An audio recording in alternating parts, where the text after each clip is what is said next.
ada satu kearifan namanya hidup itu apa? Hidup itu adalah cari sebanyak mungkin supaya hidup itu tidak tergantung pada banyak hal. Jika misalnya cara berpikir orang-orang modern itu sebenarnya banyak orang-orang ilmuwannya nggak ngagumi Amerika. Bukan karena angkuh ndak. Untuk mempertahankan kebesaran negara sebesar itu, kebutuhan listriknya besar, kebutuhan tentaranya besar, kebutuhan apa? Sementara negara kayak Venezuela atau Swiss kebutuhannya ada banyak. Pertanyaannya, yang tergantung dengan banyak hal sama yang tidak tergantung banyak hal, itu pinter mana? Kalau dibalik pertanyaannya gitu, negara-negara maju itu tidak keren kalau dibalik pertanyaannya. Orang yang untuk mempertahankan eksistensinya banyak, butuh banyak hal, dengan yang tidak butuh banyak hal, itu pinter mana? Orang yang bahagianya nunggu jadi dokter, nunggu jadi kiai besar, kiai viral, dengan orang yang bahagia cukup dengan ngopi, itu pinter mana? Tapi kalau dibalik pertanyaannya, orang yang tahunya nikmat hanya kopi, dengan nikmat yang banyak, pinter mana? Makanya Mbah Mun itu kalau guyon itu lucu. Aku iku sakake ambek wong desa sing mlebu swarga. Saya dulu eskal mlebu swarga kok disakeni. Akhirnya beliau memberi penjelasan. Wong desa iku roe pakanan enak, iku mau kopi mbek uduk. Lah swarga iku mau nuruti sing dikarepno. Akhirnya semua mangan wis ngopi, nguduk, ngopi wong ora roh pakanan liyane iku ora roh. Nasi mandi ya ora roh, pizza ya ora roh apa-apa. Terus saya bilang, wah lah niku nak nganti selera tentang wanita cantik. Iku juga sederhana. Rontok pesek ya wis cantik, rontok ireng ya wis. Apa bidadarinya seperti itu karena saking enggak pengalamannya. Jadi surga itu kan nuruti apa yang diinginkan. Kira-kira keinginan orang kampung kalau di surga itu apa coba? Makanan apa coba? Ya, nah, itu nak senengnya ketemel gemblong gitu. Artinya malaikat lebih suka nangani surganya orang-orang kampung di Bang Pak Rektor. Ini sudah ribet ini. Makanan apa saja sudah pernah dicoba.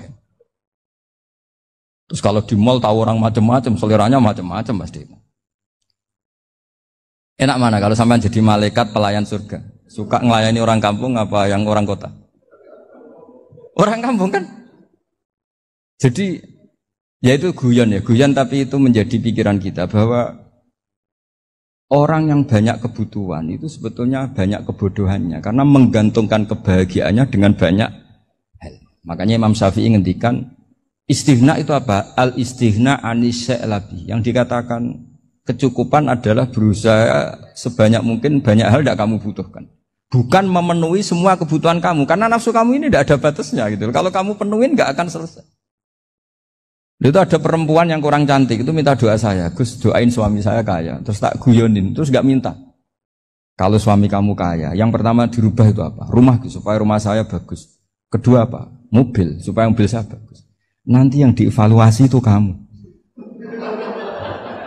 Mobil bagus, Alphard, rumah mewah, istrinya kamu. Pasti itu dievaluasi. Langsung enggak usah sudah gini aja kan. Jadi pertama yang dievaluasi itu kaya itu coba kalau suami kaya itu yang dievaluasi pertama rumah ya, rumah ganti. Setelah itu apa? Mobil. Kira-kira berikutnya akhirnya sudah nggak jadi. Nabi Ibrahim itu pernah minta umur panjang, keren umur panjang. Sama Allah nggak dijawab.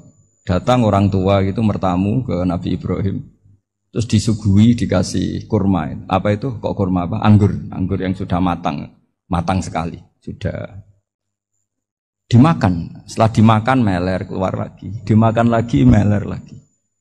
Terus Nabi Ibrahim masuk lagi ke kamar. Ya Allah, doanya tak cancel. Nanti kalau saya tua kayak itu. Jadi Allah itu gak jawab langsung tapi ngirimkan itu. Akhirnya ya Allah gak jadi. Nanti takut itu.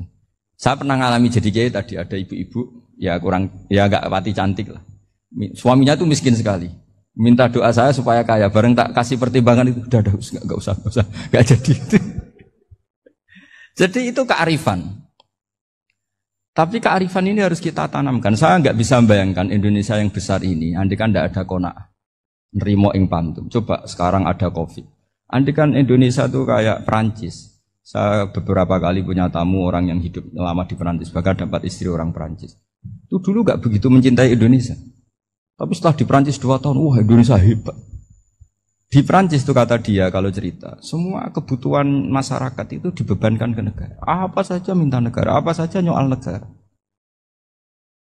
Sementara Indonesia, coba kalau Indonesia mengalami seperti ini kok tidak ada konaan, rimo ing pantum, bisa kios Indonesia.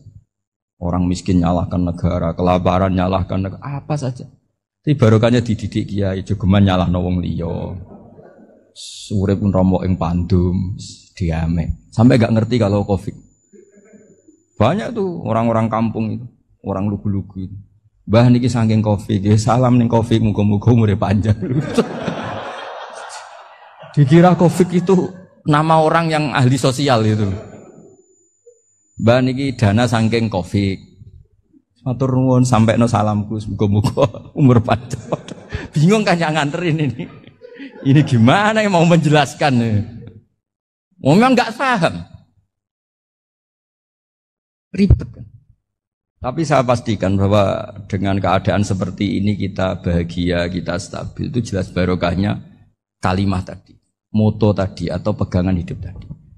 Makanya disebut al-ibarat qutun li'ailatil mustami'in.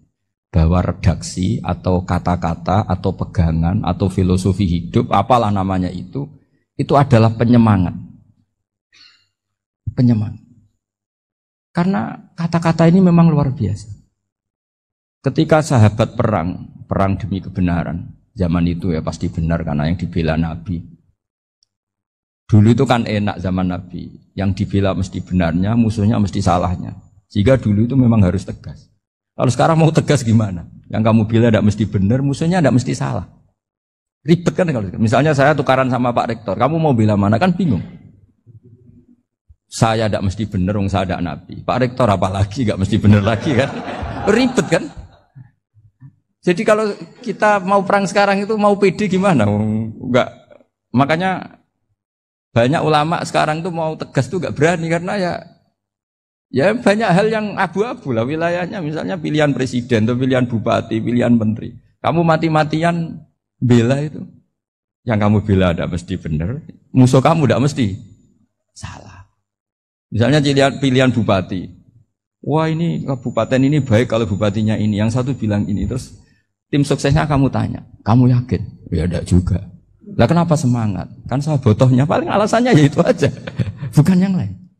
Beda dengan zaman Nabi. Nabinya mesti benar, Abu Jahalnya mesti salah. Kan enak aturan mainnya jelas. Singkat cerita dalam perang itu banyak sahabat yang ngalami luka, ngalami apa gitu. Kemudian curhat ke Nabi. Ya Nabi gara-gara derekkan jenengan, ngikuti jenengan saya harus ngalami seperti ini, seperti ini. Ngiranya orang itu diapresiasi sama Allah keluarnya. Ternyata sama Allah gak diapresiasi. Malah diturunkan ayat intakunu ta'lamuna fa innahum ya'lamuna kama ta'lamun wa tarjuna minallah ma'ala yarjun. Kalau kamu sakit karena perang, orang-orang kafir itu ya sakit. Itu saja berani padahal demi kekafiran. Wa tarjuna minallah ma'ala yarjun. Padahal kamu punya nilai lebih yaitu berharap kepada Allah yang mereka tidak punya. Saya jadi kiai itu ya kadang mangkel. Karena yang benci ya benci, yang seneng itu ngel-ngel loh kayak Pak Bejo. Jadi semuanya ribet. Nah iya, yang benci ya ganggu, yang seneng ya ganggu, tambah nemen. Seribet. Tapi kalau sudah ingat bandar narkoba, mereka berhadapan dengan polisi, kadang ditembak karena kesalahannya terlalu fatal. Antar persaingan mereka juga bisa tembak-tembakan karena merebut pasar narkoba. Itu saja mereka berani. Kok kita yang jadi kiai kadang dicium tangannya, dihormati gak berani, hanya takut apa ya musibah-musibah kecil lah, atau problem-problem kecil. Nah iya, kalau kita bandingannya gitu. Kalau kamu mau tahajud kedinginan, itu masih nanti dihisap Allah itu gitu. Maling ayam itu keluar malam-malam, hanya dapat ayam. Itu gak takut dingin. Ya gak takut digebuki masa. Kamu mau tahajud saja takut dingin. Makanya nanti hisapnya orang soleh itu nanti dijajarkan orang dolim. Terus diperbandingkan. Wah itu habis kamu kalau itu. Jadi misalnya Unisula mau rapat, Tapi ini malam, kalau malam dingin nanti saya masuk angin. Wah, anak-anak pang di perapatan aja berani kamu. Kalau sudah perbandingannya gitu tuh ribet kita nanti. Makanya itu kalimat itu moto atau filosofi hidup. Sehingga diulang lagi nasihat itu. Iyam saskum korhun faqad masal qoma korhum mislu. Kalau kamu kena luka, orang-orang yang enggak benar juga akan kena luka. Itu aja berani demi ketidakbenaran. Masa kamu demi kebenaran enggak berani? Akhirnya orang itu, ya itu kalimat, itu heroik. Makanya kita ini penting ya, makanya tadi himne Unisula dimulai kalimat thayyibah. Karena kalimat ini yang menjaga kita kalimat ini. Misalnya tentang Tuhan. Kenapa orang Islam imannya kokoh seperti ini, termasuk yang sudah hidup di Amerika, di Australia, di mana-mana. Itu ya barokahnya ajaran atau barokahnya kalimah. Saya sebut kalimah saya pakai bahasa santri. Karena la ilaha illallah itu dalam tradisi santri disebut kalimatu haqqin alaiha nahya wa alaiha namut wa alaiha nub'ats. Ada yang riwayat wa biha nub'ats insyaallah taala minal aminin.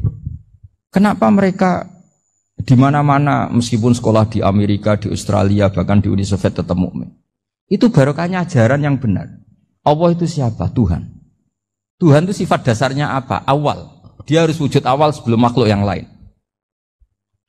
Sehingga ketika ada negara yang maju, yang tertib, manajemennya tertib, masyarakatnya makmur, tapi punya Tuhan yang tidak seperti itu, tidak awal, itu sudah gak nyaman. Karena ndaklah keren Tuhan saya, karena Tuhan saya itu al-awwal, zat yang pertama. Tuhan saya keren lah, zat yang gak mati. Tuhan yang gak mati, yang gak pernah mengalami kematian. Sehingga tontonan atau yang dilihat kenikmatan-kenikmatan yang lain ini tidak mengubah dia pendirian tentang Tuhan. Karena mantapnya satu kalimat tadi bahwa Tuhan itu ya harus satu, harus awal, harus tidak mati, tidak rusak, tidak mengalami apa-apa yang membahayakan. Sehingga ketika ditawarin Tuhan yang lain meskipun menjanjikan secara finansial atau kemakmuran, mereka gak tertarik. Itu coba, itu barokahnya makmur apa barokahnya ajaran? Barokahnya ajaran, sering negara Islam itu kalah makmur dengan mereka. Tapi barokahnya ajaran ini tetap apa? Tetap Islam. Makanya Nabi Ibrahim, Nabi yang sukses bikin waja'alaha kalimatam baqiyatan fi. Di antara tugas suci Nabi Ibrahim dan semua Nabi adalah waja'alaha kalimatam baqiyatan fi aqibi. Nabi Ibrahim itu Nabi yang diberi gelar Allah. Dia adalah Nabi yang menjadikan kalimat tauhid itu kalimat yang abadi. Fi akibih, di anak turunnya, di semua generasinya, baik anak turun karena gen maupun karena pembinaan, karena pendidikan. Ini penting sekali saya utarakan karena apa? Satu kehidupan itu sebenarnya digerakkan oleh kata-kata, oleh moto kalau bahasa modern. Sehingga banyak ulama mengatakan al-ibarat kutun li'ailatil mustami'in, bahwa redaksi atau moto atau pegangan hidup itu penggerak kehidupan. Sehingga sebetulnya manusia itu digerakkan oleh kalimah-kalimah itu, oleh moto-moto itu, oleh prinsip-prinsip hidup itu. Misalnya orang Palestina itu tiap hari ke pasar gitu. Mereka ke laut gitu. Ditanya, kenapa tidak takut tembak Israel? Jawabannya lucu. Kena tembak ya mati, enggak makan ya mati. Enggak kerja ya mati. Ya sudah, sama-sama mati ya mendingan aktivitas normal. Tapi saya tidak menyarankan itu untuk melawan COVID. Ini cerita saja. Kamu jangan provokator itu. Karena ini wilayah sensitif.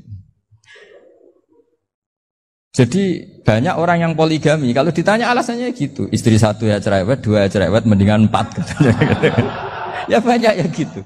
Tapi ada yang kebalikan. Istri satu cerewet saja hampir jantungan. Apalagi 4. Tinggal matinya kan gitu. Itu semua yang menggerakkan itu kalimat. Kalimat itu satu pegangan. Banyak orang loh yang nggak ingin jadi rektor tuh banyak loh Pak Bejo. Jangan kira semua dosen ingin jadi rektor.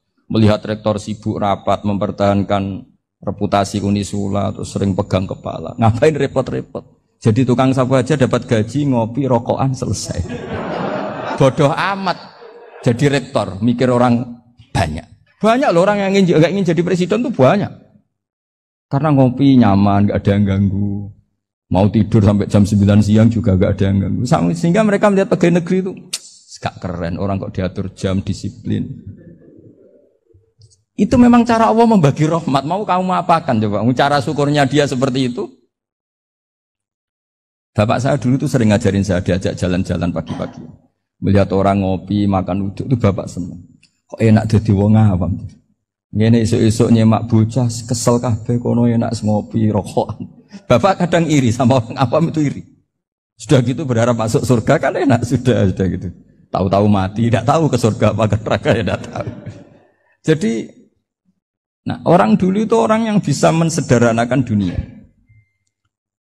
Sehingga ya sudah cara bahagia. Makanya saya alhamdulillah saya ini kerjasama sama UII sama beberapa kampus. Memang amdan itu sengaja.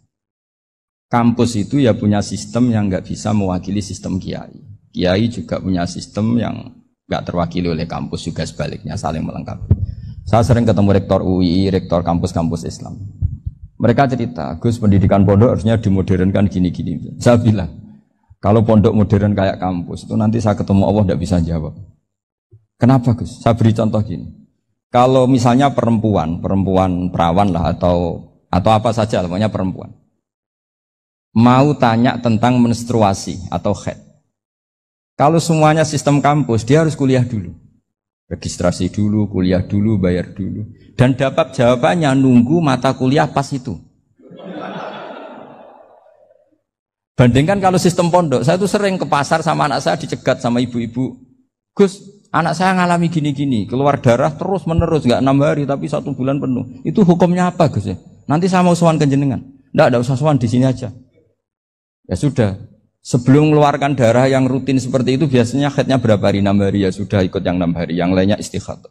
Ngoten tok Gus, ya udah ya. Begitu terus di masalah udhiyah. Ya coba kalau semuanya pakai sistem kampus, daftar dulu, bayar dulu. Jadi ini nggak ada jawabannya, nunggu mata kuliah itu. Baru dapat jawaban, itu biasa nggak sholat bertahun-tahun karena belum ada jawaban tentang itu. Ya itu kalau misalnya orang mati. Tahunya cara memulasara jenazah itu nunggu kuliah dulu, pas mata pelajaran itu dulu, baru menangani orang mati. Berarti orang mati itu tergeledak semua. Tapi kalau kiai kan enggak. Kesini orang mati terbakar, kalau dimandiin malah badannya copot-copot, itu gimana hukumnya? Ini ada orang mati Gus Kendat, ini disolati apa enggak? Ada orang mati oplosan itu disolati enggak? So sering ditanya gitu. Gak usah registrasi Pak Rektor. Gak usah registrasi, gak usah daftar, gak usah seminar. Makanya kalau orang kampus wani kiai itu ya kualat tenan gitu. Karena ini yang on time. Tapi pondok seperti saya ya ikrar seikrar-ikrarnya. Pentingnya kampus. Karena melatih efisiensi waktu, disiplin, tata kelola manajemen. Sehingga kita ya hormat. Tapi tadi, kita harus saling melengkapi. Sehingga saya tunjukkan ke publik bahwa saya hormat sekali sama polisi, sama tentara. Coba kita bisa apa ngadepi bandar narkoba kalau enggak polisi? Bisa apa coba menjaga NKRI kalau enggak tentara? Itu juga, ya sudahlah kita memang fa'inayadawahi ma'al jamaah. Kita berkah itu kalau bersama-sama. Enggak bisa kita sendiri. Nah lalu orang kayak saya itu ya beberapa kali sebetulnya saya itu ditawanin jadi doktor honoris causa apa. Kekhawatiran saya satu Pak Bejo. Takut pas gak punya uang. Itu dokter gak di duit kan gak pantas gitu. Jadi repot gitu. Daripada beban lah sudah lah. Gak usah dokter. Jadi kalau gak punya uang ya pantas. Terus kalau ngebis ya pantas. Suatu saat kalau mati gak ada yang hadir ya pantas. Enggak dokter gitu. Kalau sudah dokter kok masuk neraka. Dokter kok masuk neraka. Kayaknya apalagi rektor kampus Islam kok masuk neraka. Itu kan kok kayak agak pas itu. Misalnya rektor Unisiola ditanya mungkar nakir, nggak bisa kan kayak gimana gitu. Makanya harus sering ngaji saya supaya nggak malu di depan mungkar nakir. Masa rektor ditanya mungkar nakir nggak bisa. Harus berani bentak. Ini saya rektor loh Pak mungkar nakir. Masa. Kalau wali-wali dulu berani. Masyhur di cerita wali-wali ditanya marabbuka manabuka. Saya ini guru tauhid. Kok kamu tanya marabbuka manabuka yang ngotok? Kamu tidak pernah ngaji, enak aja tanya. Jadi wali-wali itu ya rileks ngadepi mungkin. Saya akan rileks wali di Bang Pak Rektor. Saya akan itu. Karena wali itu lebih dekat. Tapi ini kesalahan yang tidak maksiat. Insya Allah dimaafkan Allah Subhanahu Wa Taala ini karena kesalahan itu ada dua, ada kesalahan yang maksiat, ada kesalahan yang tidak maksiat. Saya punya komitmen terhadap agama ini. Baik tadi yang dikatakan Pak Rektor, ada unsur ulama, ada unsur habaib, ada unsur pengusaha, ada unsur birokrat. Di antara kenangan-kenangan saya dari Syekhina guru kita bersama Kiai Haji Maimun Zubair, beliau itu sering dawuh, sering ngendikan, dan itu saya sampaikan juga ketika 7 hari wafatnya Agus Robah, cucu Mbah Maimun, putra Agus Robah. Di antara yang beliau katakan itu adalah sok hak agama itu sing gawe pegawai negeri. Itu berkali-kali beliau ngendikan gitu. Ya saya agak bantah. Nah, kalau santri bah, ya santri karuan mesti gawe agama, tapi sok ben sing gawe pegawai negeri. Setelah saya jadi kiai dan penelitian, saya itu berkali-kali didatangi dokter, tentara, juga polisi. Mereka sering bilang gini, Gus saya ini dokter negeri. Saya ke NTT, ke Papua, karena saya muslim, berkebutuhan Islam, maka dibikinkan musola, dibikinkan masjid. Kalau kiai tidak bisa, bikin sendiri urunan mau narik siapa. Mau narik tarikan di jalan yang mau nyumbang siapa. Tapi kalau kebutuhan negara, karena tugas negara, ya difasilitasi negara dan tidak dianggap misionaris karena negara. Begitu juga di beberapa negara yang non-muslim kayak di Argentina, di Venezuela, itu ada masjid, ada kajian Islam ya karena duta besar. Dan itu aparat negara. Disinilah kearifan para ulama berkoalisi dengan umarok dengan makna yang positif bahwa agama ini harus ditopang umarok, sistem negara. Tentu di situ ada tentara, ada polisi, ada macam-macam. Kita sebagai kiai juga enggak berdaya di depan para bandar narkoba apa-apa kalau enggak ada BNN.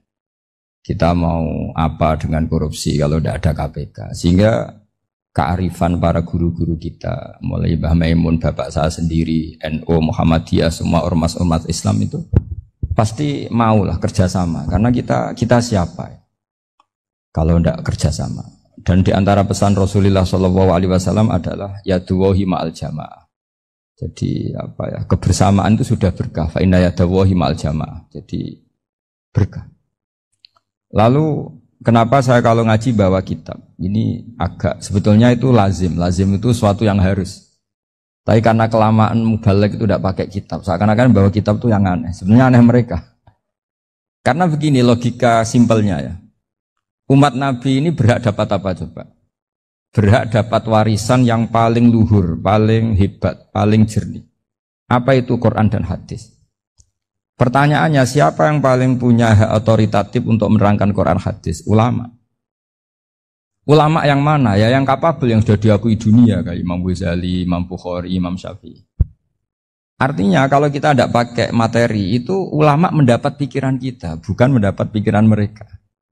Saya ulang lagi, kalau kita tidak pakai materi yang otentik, yang orisinal, umat ini mendapat pikiran kita, bukan pikiran mereka. Maka saya berusaha supaya teman-teman atau semua umat Islam dapat pikiran-pikirannya Imam Ghazali, pikiran-pikiran Imam Bukhari, pikiran-pikiran Abdul Qasim Al-Junaidi, kejernian-kejernian Abu Yazid Al-Bustami. Kejernian itu diantaranya adalah misalnya makalah yang menurut saya itu makalah yang super. Jadi untuk ngadepi krisis karena COVID atau karena apalah. Itu lama dulu sederhana sekali. Beliau-beliau punya rumus yang mungkin jarang didengungkan orang, tapi saya akan kampanye rumus ini. Al-istighna, haqiqatul istighna, itu adalah al-istighna anis syai' labihi. Jadi pemenuhan kebutuhan yang sebenarnya adalah kita berusaha menghindari sebanyak mungkin kebutuhan yang sekunder, yang enggak penting. Bukan memenuhi semua yang kita inginkan. Jadi misalnya begini ya, kalau kita lapar, itu keinginan kita itu makan enak apa asal makan? Tentu jawabannya asal makan yang sehat. Tapi kalau nuruti nafsu kita, makannya yang enak, teman makan ya enak. Terus di warung yang favorit. Ini kan satu kebodohan. Kenapa untuk makan saja butuh definisi sekian banyak? Yang kita harus kecewa, warung favoritnya bisa sudah tutup. Atau kita ke sana harus macet. Ribet. Yang benar-benar arif dan bijaksana itu adalah al-istighna anisya. Sesuatu yang tidak mendesak itu jangan jadikan kebutuhan. Sehingga kalau kita puasa misalnya, semua makanan itu enak karena kita sangat lapar. Sehingga Abul Qasim Al-Junaidi ketika ditanya, ma'idamu to'am, lauk makanan itu apa? Jawabannya lucu, alju, lapar. Kalau kamu lapar ya semuanya enak. Ini sudah mulai hilang. Kita bilang makan enak itu ya sate, ya gulai, ya pizza yang kita senang. Akhirnya apa? Untuk nikmati nikmatnya Allah itu kita jadi ribet. Apalagi yang orang-orang fasik harus ditemani perempuan yang tidak halal misalnya, atau harus ada ajudan, ribet. Nah pertanyaannya, orang yang ribet sama yang nggak ribet itu pinter mana? Pinter yang nggak ribet. Nah ini kearifan-kearifan yang mulai hilang. Lalu siapa yang bisa mewarisi itu? Ya ulama. Jadi ulama itu cara berpikir sebenarnya simple. Makanya mereka sering kalau tahajud itu, di antara makalah Sayyidina Ali paling terkenal dan yang menjadikan beliau punya derajat yang luar biasa itu adalah kafani izzan antakuna li robban wa kafani fakhron an akuna laka abdan. Ya Allah, saya ini sudah begitu mulia, begitu terhormat dan sangat-sangat terhormat karena yang menjadi Tuhan itu Engkau. Jadi rumus pertama itu karena menjadi Tuhan itu Engkau. Hanya Tuhan yang abadi, Tuhan yang pertama, hanya Tuhan yang al-awwal. Coba ya Allah, kalau saya ini punya Tuhan Fir'aun, punya Tuhan mati jadi tontonan lagi, itu kerennya di mana coba? Andaikan kita punya Tuhan Fir'aun, atau punya Tuhan yang asal usulnya manusia, apapun hebatnya manusia itu, kita punya Tuhan manusia itu. Tuhan yang lapar, yang kalau nggak makan mungkin pingsan, mungkin bisa kena COVID, nanti Tuhannya diisolasi. Kayak apa? Makanya ketika Tuhan Allah menyindir ketuhanan selain Allah itu, Allah hanya menyindir dengan kalimat sederhana, karena yakulani to'am, yang kamu tuhankan itu masih makan. Artinya kalau nggak makan ya lemes. Jadi lama-lama ada orang gini, alhamdulillah tadi Tuhan mampir ke saya, kelihatannya lapar, setelah tak kasih makan sehat lagi. Susah nggak punya Tuhan yang seperti itu. Beda dengan Tuhan kita. Tuhan yang nggak butuh makan, nggak butuh minum, Al-Qayyum, zat yang berdiri sendiri tanpa butuh yang lain. Al-Awwal, sebelum ada langit bumi sudah ada Tuhan kita yaitu Allah. Bandingkan dengan Tuhan-Tuhan yang dipertuhan yang lain, yang adanya setelah bumi, misalnya Fir'aun dan sebagainya. Sehingga Sayyidina Ali pertama jadi kebanggaan apa? Kafani izzan antakuna li robban. Saya ini keren betul, karena punya Tuhan yaitu Engkau. Tuhan yang lahul asma'ul husna, Tuhan yang semuanya punya kebaikan, punya keabadian, punya keagungan. Terus wa kafani fakhron an akuna laka abdan, dan saya bangga sekali karena saya menjadi hambamu. Kalau saya jadi hambanya Pak Rektor ribet kan, sudah tak hormati ternyata nanti tidak rektor, ya kan ribet kan. Terus pokoknya ribet, jadi budaknya manusia itu ribet. Makanya ada seorang wali datang ke temannya yang jadi presiden atau jadi raja. Datang ke situ karena tidak punya uang, mau minta uang karena temannya raja. Setelah sampai sana ternyata temannya ini karena orang soleh pas berdoa, ya Allah saya minta ini, minta ini, minta ini. Terus si wali tadi pulang. Kenapa kamu pulang? Ternyata dia sama, masih minta-minta kayak saya. Jadi sederhana dia. Sama-sama minta kamu, minta zat yang kamu mintain katanya. Jadi dulu itu orang itu sebegitu dekat dengan Allah. Sehingga si raja ini terus ketemu wali tadi tanya, kenapa kamu menyepelekan saya padahal sekarang saya raja? Terus ditanya sama wali tadi, karena temannya, kalau kamu di padang pasir tidak bisa minum dan harus minum 1 gelas, dengan ongkos kamu harus mengasihkan semua kerajaan kamu demi minuman itu. Pilih mana, minuman apa tetap jadi raja? Ya saya milih bisa minum. Saya tidak raja tetap hidup, tapi kalau nggak minum mati. Bagaimana Anda bangga dengan satu kerajaan sing la yusawi kak samain, yang tidak sama dengan segelas air. Jadi artinya terus mereka melihat jadi raja itu ya biasa, jadi presiden biasa, jadi rektor biasa. Karena mereka biasa berlogika, hakikatul izzah itu ya at-taqarrub ila Allah, yang benar-benar terhormat itu ya dekat dengan Allah. Begitu seterusnya mereka bikin paradok-paradok yang aneh, tapi itu menjadi pelajaran. Bapak saya Ki Nur Salim itu senang baca anekdot Nasiruddin Koja. itu kalau bikin orang-orang aneh, itu dia datang ke satu pesta, pakai baju lusuh, pakai sarung lusuh atau celana lusuh, sama sohibul bed yang punya acara dibiarin. Setelah dibiarin dia pulang pakai jas, pakai dasi, pokoknya keren. Dihormatin, pakai alpat, pokoknya dihormatin. Silakan. Pas dia disuruh minum, minumannya itu disokkan saja ke sakunya. Jas, kamu harus minum yang banyak, karena kamu yang dihormati, bukan saya. Terus makanan semuanya diletakkan di saku, ada yang apa? Ayo kamu makan yang banyak. Alpatnya juga gitu, dikasih sate apa? Ayo kamu makan yang banyak. Mereka tidak melihat saya, melihat kamu. Akhirnya orang satu pesta itu istighfar semua, berarti kita ini salah. Terus dia pidato, kenapa kamu uang gitu? Tadi saya datang, orangnya sama. Gara-gara beda pakaian, penghormatannya beda. Berarti yang berhak dapat makanan ini jasa ya, bukan saya. Betapa naifnya kita sebagai orang. Ternyata kita masih hormat sesuatu yang seperti itu, yang atribut. Jadi orang-orang sufi itu orang yang bisa menertawakan dunia. Akhirnya ya, pertama dia dianggap orang gila, masa jas dikasih makan, dikasih minum. Tapi secara fikih dia benar, haram dia makan. Karena pas dia datang dibiarin, setelah pakai jas dikasih makan. Berarti hakikat yang dapat rezeki siapa? Jasnya apa orangnya? Jasnya apa orangnya? Jasnya. Jadi itu orang-orang sufi, kearifan orang-orang dulu itu bisa ngelola hal-hal yang keseharian menjadi luar biasa. Ada seorang wali melihat istrinya makan satu piring, anaknya makan satu piring. Ditanya, kalian kenyang? Wah, kenyang sekali. Melihat anaknya minum kopi satu cingkir, senang. Kalian senang-senang sekali.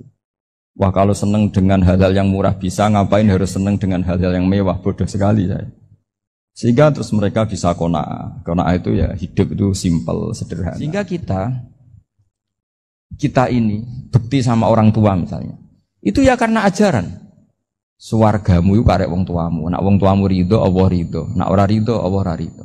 Ridho wa fi ridhol walidain wa sakhatu wa sukhtu wa fi sakhatil. Sehingga ketika ada orang tua yang agak brengsek gitu, anak-anak tetap hormat. Punya orang tua yang miskin, yang sudah miskin, tukang tombok nomor, banyak kan di kampung gitu. Ya tetap hormat. Coba kalau dari awal kita ngajari orang tua kamu hormati ya, kalau baik, kalau tidak usah. Bisa geger Indonesia. Tapi barokahnya ajaran-ajaran itu Indonesia tertib karena ada ajaran.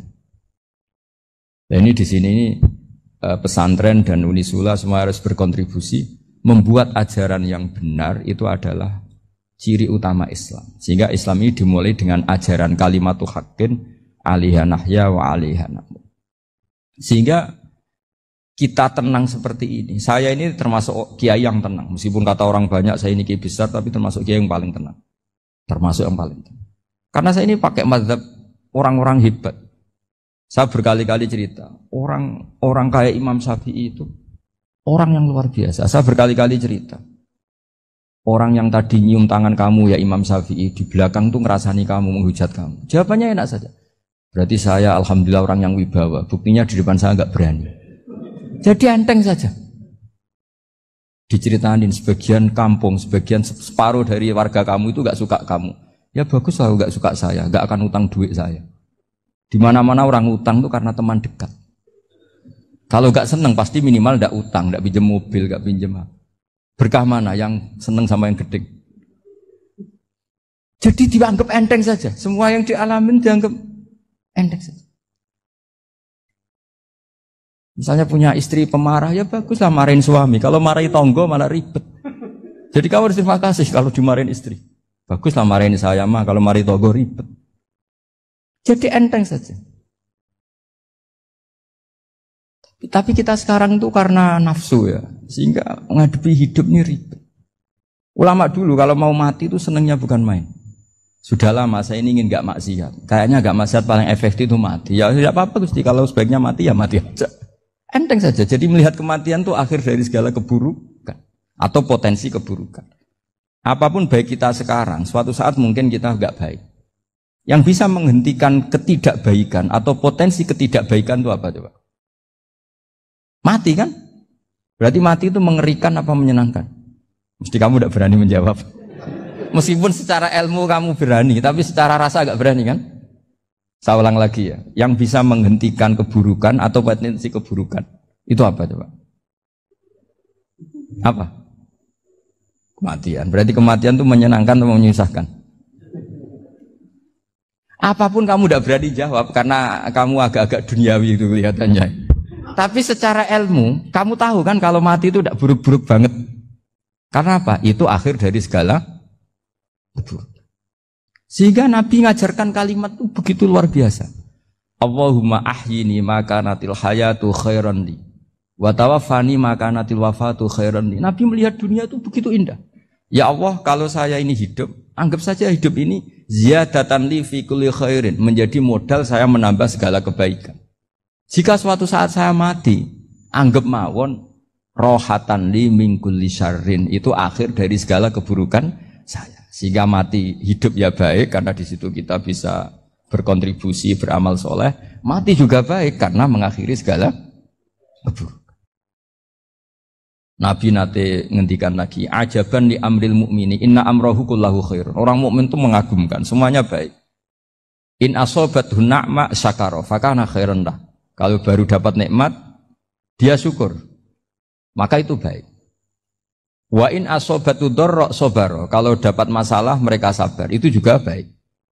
Sehingga orang mukmin dua sisinya pasti baik. Itu juga kalimat, maksudnya moto atau pegangan hidup. Nah, berikut ini saya beri contoh, ini kenangan saya, ini contoh terakhir. Masalah jadi orang terkenal maupun tidak. Di sini dicontohkan Imam Ghazali di halaman 367 di kitab saya 367. Juznya 3 di kitab Ihya Ulumuddin. Di sini beliau cerita betapa untuk menjaga ikhlas sebaiknya orang itu tidak terkenal, tidak syuhrah, tidak terkenal. Oke, itu kita sepakat ya, karena kalau terkenal mungkin orang dipaksa publik dengan tanda kutip untuk selalu berbuat baik, tapi karena jaim lah, jaga image atau apa. Tapi ketika dibalik pertanyaannya, kamu rela yang terkenal itu orang nggak benar, sementara yang orang benar itu nggak terkenal. Lalu masyarakat taunya yang tidak benar. Kalau pertanyaannya dibalik gitu, orang baik wajib terkenal enggak? Kalau pertanyaannya dibalik seperti itu, dokter yang benar tidak terkenal, yang malpraktek terkenal. Kamu ingin kondisi seperti itu? Gak ingin kan? Kampus yang bagus nggak terkenal, kampus yang bagus nggak terkenal, yang nggak bagus. Nah, artinya apa? Gara-gara olah kata, olah pikiran, ini logika jadi rubah. Lagi-lagi apa? Jawaban itu ada di kata-kata sebetulnya. Makanya bab-bab seperti ini tidak usahlah kita berdebat, berpolemik. Sebaiknya orang itu humul, menutup diri, apa sebaiknya orang terkenal, itu nggak perlu seperti itu. Sudah terserah Tuhan saja. Makanya saya mulai dulu ngaji sampai sekarang itu ya tidak punya punya ikon tertentu atau punya website tertentu, enggak. Sudah terserah pangeran. Saya juga enggak sok suci materialistik atau enggak, ya enggak mikir saya. Bukan apa-apa ya, karena saya ini kiai, jadi biasa urusannya sama Allah, enggak sama makhluk. Jadi pusing kalau sama sarah-sarahnya makhluk itu pusing. Meskipun rektor kalau nasihati saya pasti tidak saya terima, itu tetap makhluk, itu sudah ada ngefek kalau saya itu sudah ada itu. Bukan karena saya sombong, ya memang makhluk betul gitu, bukan. Cuma nasibnya bejo aja, tapi makhluk tetap makhluk. Saya beri contoh ya. Ini makalah yang ditulis Imam Ghazali. Ya, i'lam aslahaka Allah anna aslal jah wa intisarus sayyid atau sayyidi wal istihar. Wa huwa mazmum itu. Balil mahmudu al-khumulu illa man saharahu wa ta'ala linasri dini min ghairi takallufi talabi syuhrati minhu. Jadi kalau kamu ingin ibadah kamu selamat, ya kamu jangan terkenal. Tapi resikonya adalah kalau kebaikan itu tidak terkenal, maka agak dikenali. Kalau agak dikenali berarti masyarakat hanya punya percontohan yang tidak baik, karena yang baik tidak terkenal. Jadi itulah ulama-ulama dulu. Jadi apa-apa itu dibanding-bandingkan. Kemudian nanti kelihatan, jawabannya itu kelihatan.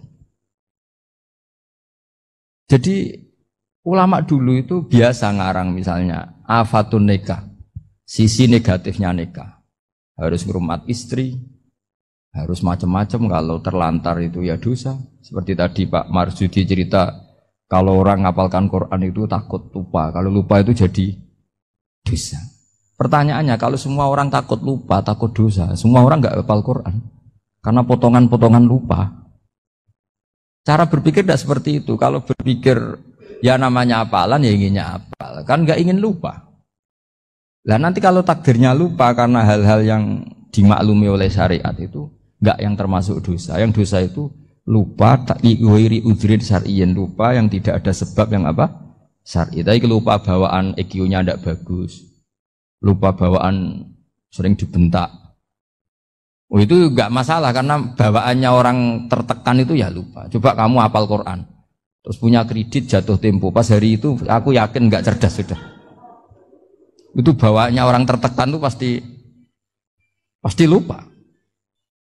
Jadi ya saya teruskan ya. Jadi terus ada makalah yang sangat bagus sekali tentang itu. Saya baca ya. Wa yadullu ala dzalika anna Allah azza wa jalla amaral anbiya'a bi idharil amali lil iktida wa khassahum bi mansibin nubuwah.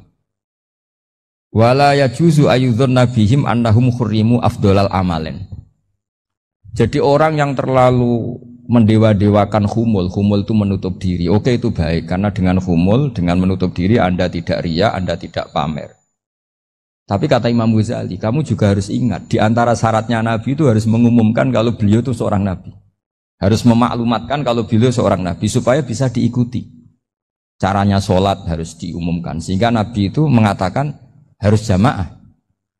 Karena dengan cara jamaah itu bisa shollu kama ra'aitumuni sholli. Coba kalau Nabi sholatnya nggak diperlihatkan, kamu harus sholat yang benar. Caranya gimana ya Rasulullah? Itu rahasia. Bingung nggak kira-kira? Bingung nggak? Ya misalnya amal rahasia selalu lebih baik. Terus ada pertanyaan, Nabi ngendikan kamu sholat yang benar. Caranya gimana Nabi? Ya itu rahasia. Terus gimana coba? Tapi Nabi ngendikan apa? Shollu kama ra'aitumuni usolli. Ya sudah kamu sholat, niru saya sholat. Berarti Nabi sholatnya diperlihatkan apa disembunyikan? Diperlihatkan. Jadi begitu juga saya berkali-kali bilang, orang tahu kalau itu bidan ya berdasar tulisan itu bidan. Tahu kalau itu dokter gigi ya itu dokter gigi. Jangan sampai gara-gara tidak ada tulisan mau beli alat bangunan di dokter gigi. Mau periksa gigi di toko bangunan. Gara-gara apa? Nggak ada maklumat. Nah, di sini ulama-ulama selalu memaklumatkan dirinya. Termasuk Imam Ghazali ketika ngarang kitab dinamai Ihya Ulumuddin, bahwa kitab ini bisa menghidupkan ilmu-ilmu agama yang mulai hilang. Begitu seterusnya. Jadi ini ngaji ya. Jadi orang itu harus ngerti. Jadi jangan nuruti emosi sendiri atau logika sendiri. Bahwa saya suka humul, ya monggo. Agama Islam menyediakan sarana itu. Uzlah itu ya punya sisi kebaikannya sendiri. Tapi syuhrah terkenal asal tidak nuruti nafsu juga punya sisi kebaikannya sendiri. Setidaknya umat ini punya satu master kebaikan yang mudah diakses. Tapi tadi saya ulang lagi, jangan karena hadun nafsi, jangan karena kepentingan pribadi. Makanya di sini disebutkan wa yadullu ala dzalika ay ala syuhrah anna wa ta'ala amaral anbiya bi idharil amal lil iktida. Allah selalu memerintahkan para nabi kalau ngamal kebaikan ya harus dimunculkan supaya bisa ditiru. Yaitu tadi kita tidak bisa bayangkan kan kalau misalnya Nabi menyuruh kamu harus sholat yang benar, kemudian sholatnya Nabi sembunyi.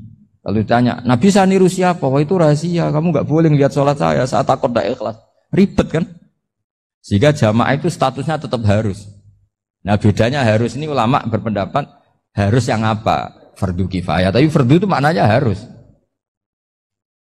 Tapi bukan berarti kalau nggak jamaah sholatnya nggak sah, nggak. Tetap tapi statusnya jamaah tetap apa? Harus. Nah barokahnya harus ini orang yang baru sholatnya langsung benar karena ada yang diikutin. Coba kalau mantan dukun baru sholat terus sholat sendiri, itu mesti mirip mantra. Karena dia tidak ada master percontohannya. Tapi barokahnya ada master, orang paling bodoh pun kalau sholat ya benar. Karena standar ada komandonya, ada imamnya. Sehingga Imam Ahmad malah berpikir keras. Syarat sahnya sholat itu harus jamaah. Cara pikirannya Imam Ahmad. Keras sekali beliau. Sehingga kalau orang sholat sendiri kok ada orang lain yang maunya berjamaah harus bayar, orang itu harus bayar demi sahnya sholat. Itu madhabnya Imam Ahmad. Tapi kalau madhab Syafi'i hanya mengatakan itu fardu kifayah. Yang kalau satu komunitas nggak mau melakukan semuanya apa? Ya jadi ini sebelum sesi ringan tanya jawab hanya 2 saja tanyanya, nggak boleh banyak-banyak. Nanti nggak pulang-pulang saya. Jadi tak baca lagi biar dapat berkahnya Imam Ghazali. Wa qala qaumun asirru afdalu minal alaniyati. Terus kata sebagian ulama al-alaniyah itu afdal minas sirri. Terus diperbandingkan baik yang mana amal dipertontonkan sama ndak. Terus kata Imam Ghazali, kalau orang itu bisa jaga tidak riya, maka sebaiknya dipertontonkan karena kebaikan harus yang muncul, bukan yang tidak baik yang muncul. Makanya ketika Unisula memaklumatkan diri sebagai ingin jadi generasi khairah ummah, itu kalau diterjemah itu kan wow, khairah ummah. Umat terbaik. Itu kan kayak agak angkuh. Tapi enggak apa-apa, itu enggak apa-apa. Masa kita kampanye Unisula siap degradasi moral kan ya lucu kan. Masa jualan gitu kan ya lucu. Ya sudah, kita memang ingin mengkhidmati ummah, berbakti dengan umat, membantu supaya jadi generasi khairan apa? Tidak apa-apa, dimaklumatkan supaya dengan itu umat punya sarana. Oh kalau ingin jadi khairan ummah, kuliah di sini. Jangan lalu enggak gitu. Ya sama kita dokter, maklumatkan saja dokter gigi, dokter kandungan, dokter bedah. Sehingga orang kalau mau bedah ya jangan ke dokter kandungan. Jadi barokahnya maklumat ya. Jadi saya mohon sekali ini, saya sendiri sebetulnya orang yang enggak siap terkenal sebetulnya, tapi ya sudah terserah Allah saja. Kalau itu cara Allah menyebar kebaikan, ya monggo. Pokoknya kita tawakal saja sama Allah Subhanahu wa Ta'ala.